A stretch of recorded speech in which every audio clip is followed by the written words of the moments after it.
ध्यान क्या है? ध्येयालंबन ध्यानम। ध्येय वस्तु में चित्त की एकाग्रता का नाम, एकांतता का नाम है ध्यान। ध्येय वस्तु में तेल धारावत चित्त वृत्ति एक स्तर पर चले, उसका नाम है ध्यान।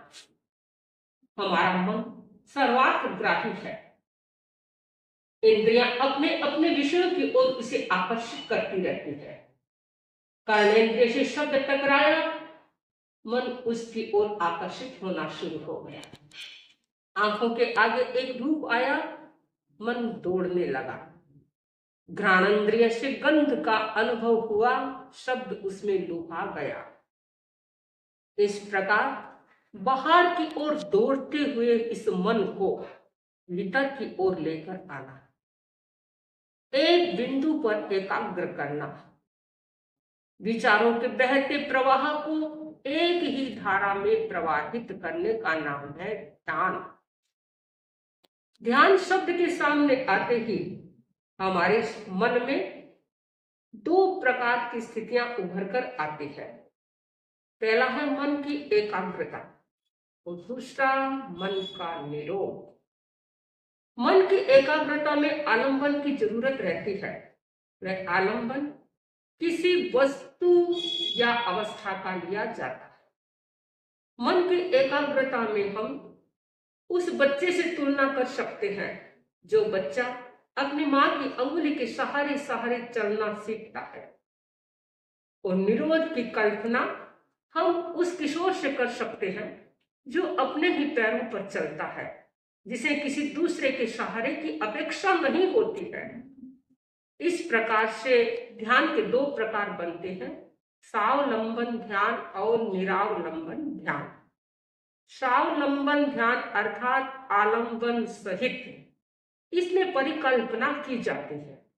मन उस परिकल्पना के सहारे सहारे चलता है। मन को अपने लक्ष्य के साथ स्थिर किया जाता है। महाभारत के एक उपाख्यान में बताया है, गुरु द्रोणाचार्य ने कौरवों और पांडवों की परीक्षा हेतु उन्हें एक दूरस्थ वृक्ष पर बैठी चिड़िया को दिखाया और एक अपने पास बुलाकर पूछा, वत्स तुम्हें उस वृक्ष पर क्या दिखाई दे रहा है? दूसरे से पूछा, तुम्हें क्या दिखाई दे रहा है? इस प्रकार एक एक शिष्य से गुरु द्रोणाचार्य पूछते गए। किसी ने कहा, गुरुदेव मुझे पत्ते दिखाई देते हैं, किसी ने फूल, किसी ने फल, तो किसी ने शाखा प्रशाखाएं बताई। जब अर्जुन का नंबर आया, अर्जुन ने कहा, गुरुदेव मुझे केवल चिड़िया की आंख दिखाई दे रही। गुरु द्रोणाचार्य ने लक्ष्य भेद की आज्ञा दी। अर्जुन ने एकाग्र चित्त से चिड़िया की आंख को देखा और भेद डाला। यह है ध्यान, तन्मयता, एकाग्रता और भावों का आरोहण ही ध्यान है। हमारे वर्तमान जीवन में भी ध्यान की बहुत आवश्यकता है। जीवन का प्रत्येक क्षेत्र इससे प्रभावित है। एक कक्षा में अध्यापक पढ़ाता है, अनेक विद्यार्थी होते हैं, सबको एक साथ पढ़ाया जाता है।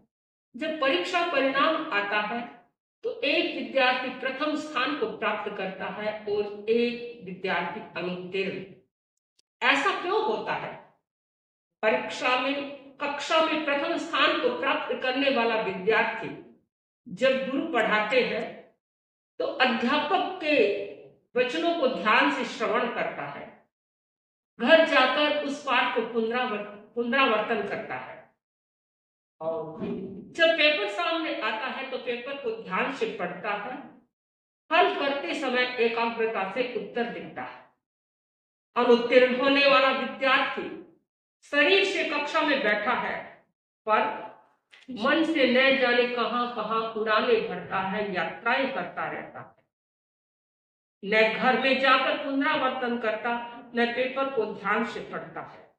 फलस्वरूप अनुत्तीर्णता घोषित हो जाती है। ध्यान का दूसरा प्रकार है निरावलंबन ध्यान। जिसमें कोई न आलंबन, न सहारा, न रूप का आलंबन, न शब्द का आलंबन, केवल निर्विचारता की स्थिति होती है। निर्विचारता की स्थिति में ही मन को साधा जा सकता है। निर्विचारता की स्थिति ही वास्तविक ध्यान है।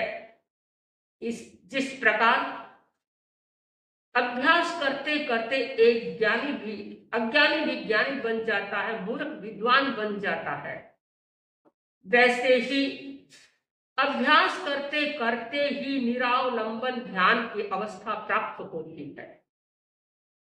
एक बार एक सन्यासी जा रहा था, रास्ता भटक गया। संतों ने देखा खेत में एक व्यक्ति काम कर रहा है, उसके पास पहुंचे, बोले रे भाई रास्ता बताएगा? उस जाट ने कहा महाराज मैं अपने खेत का काम संभालूं या आपको रास्ता बताऊं?